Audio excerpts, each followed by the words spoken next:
Hello, my friends, and welcome back. Thank you very much for being with me again today. I've been waiting for this for a long time, for different reasons than some people might think. And that is the F-16s, the mighty young F-16s, the new F-16s, will arrive in Ukraine this month. So the Ukrainians will win the war. Remember, the F-16s, first flight was in 1974.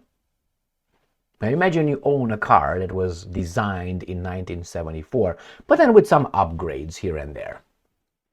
Massage seats, like tinted glass, rain sensors and so on. That's it.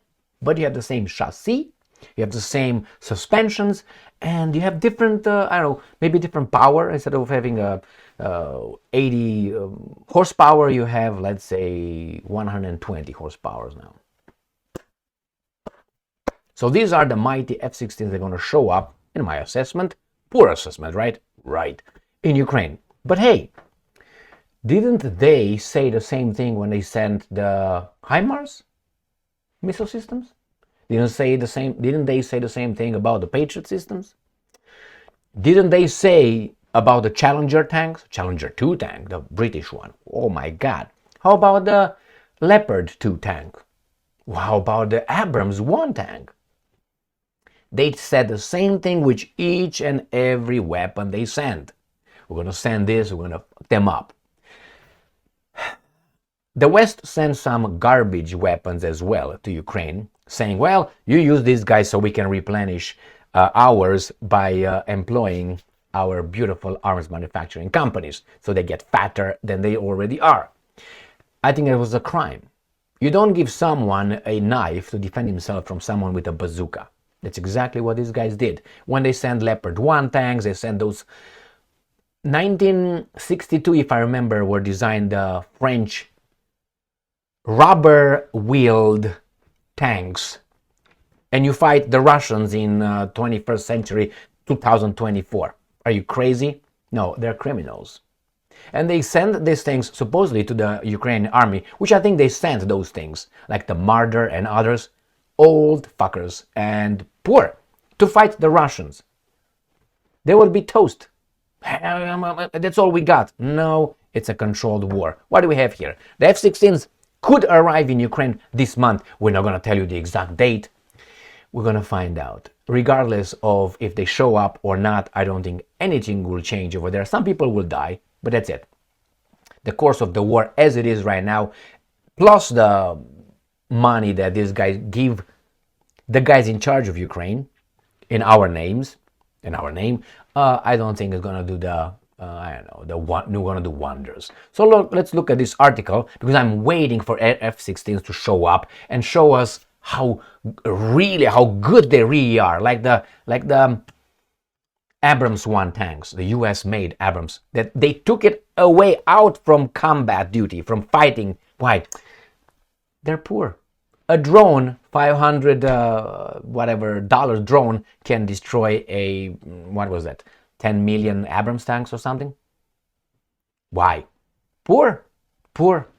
So let's look at, I suspect the same thing will happen with the F-16s. I am 99.9% certain that's exactly what will happen if these guys dare to send the F-16s. And I think they sent over there the F-16s not to help the Ukrainians, but help themselves into new technological developments. That's what they do. They're going to send the F-16s, see how the Russians react to those. They're going to down a few of them. And these guys say, okay, we're good. We found out. Now, we're not going to build more F-16s because they're garbage. Old, all right?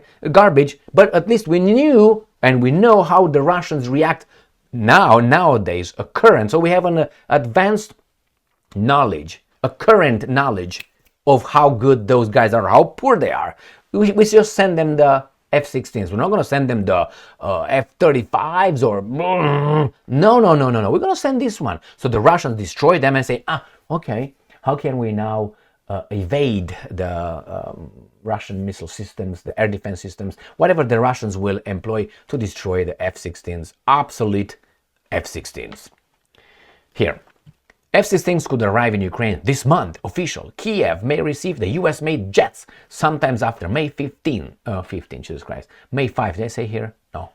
May 5, but the exact timeline is not yet clear. Doesn't really matter. An Air Force spokesman has said, yes, made, let me put my glasses, I'm reading a different article here than what is over there. US-made F-16 fighter jets could start arriving in Ukraine as early as this month, a senior Ukrainian military official has said. Do you mean, when you say arrive, do you mean being seen in the air and then land in Romania and Poland?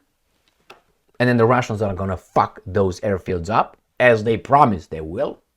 Or they will just gonna be transported to, I don't know, Khmelnytsky Oblast and gonna take off one time from there, and when they land, they break their landing gear? Is that what it is? Or maybe their air intake is gonna get fucked up and they're gonna blow the turbines, the jet engines. Why? These are prima donnas, man. They're like, I can't fight. The temperature is 20 degrees Celsius. It's too cold for my pussy. Or, oh, the wind blows 5 miles per hour. Too fast for me. I can't do it. Oh, it's nighttime? God damn it, man. We don't see anything over there. Our radars are blind. I suspect that's what's gonna be. Anyway, exaggerating, obviously. Speaking on national TV on Wednesday, Ukrainian Air Force spokesman Ilya Evlash predicted that Kiev could receive the first batch of the advanced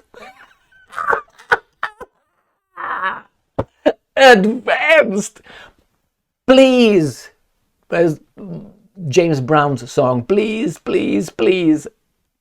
They're not advanced, god damn it. After Orthodox Easter, which is celebrated on May 5 this year.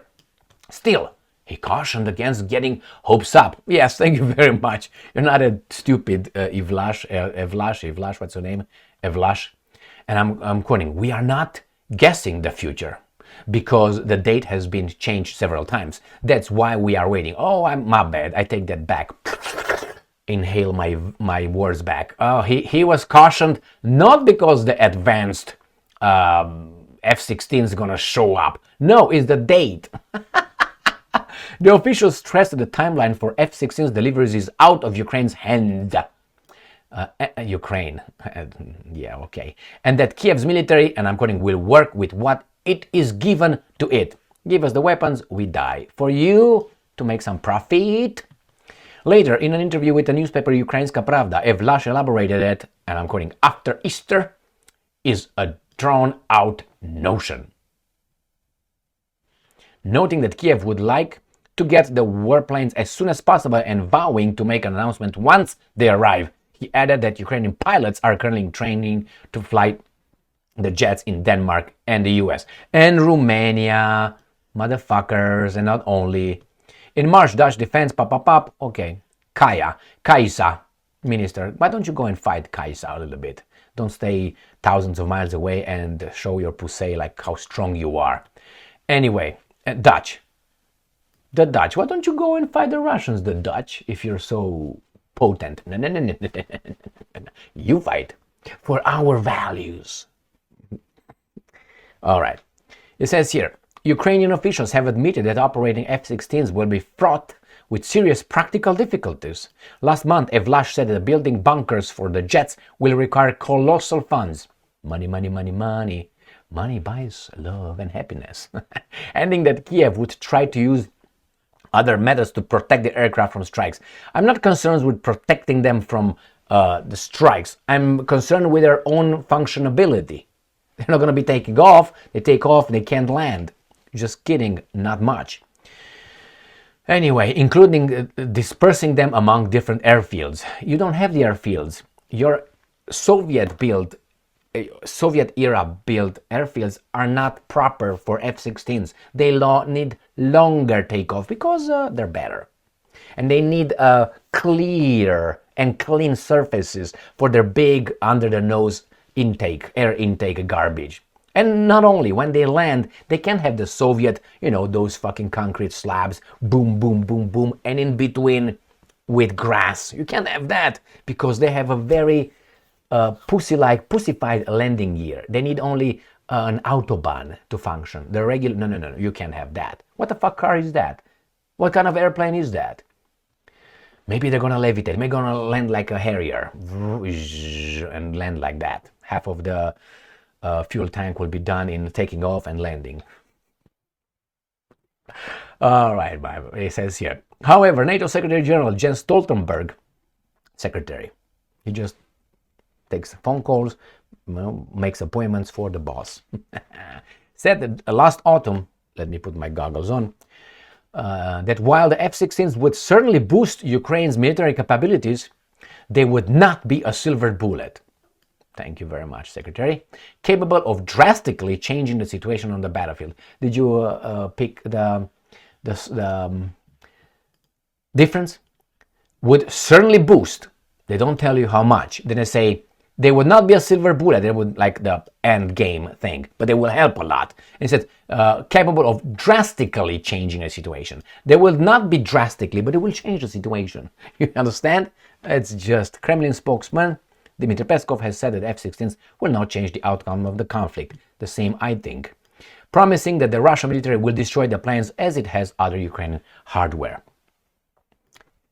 I agree with that. Nevertheless, I want them in the air over the Ukrainian skies. I want them up. Really, really, really. And I don't know if they will be piloted by the Ukrainian pilots or by the NATO pilots, but it doesn't matter. I mean, you can put, how should I put it, Ayrton Senna, Formula One former driver, to drive a faulty car, and he's not going to win. Hey, he did, didn't he? Didn't he, when he was with Honda, he did wonders competing with others. I can't remember what the fuck the other ones were. Ferrari. Well, he was losing an acceleration all the time, but somehow he managed to win from time to time. So I think the same thing will be here. The F-16s will go and fight, but I think they will be done and downed by the Russians. And after a while, they will say, well, take them home. We got what we needed to find out. They lack this, they're faulty at this, they're poor at this, they're good at this, and they're good at that. Let's design a new airplane, a modern airplane that would face the Russian modern air defense systems and other methods of destroying them. Thank you very much for being with me again today. Stay strong, stay smart, look for the truth, and be just.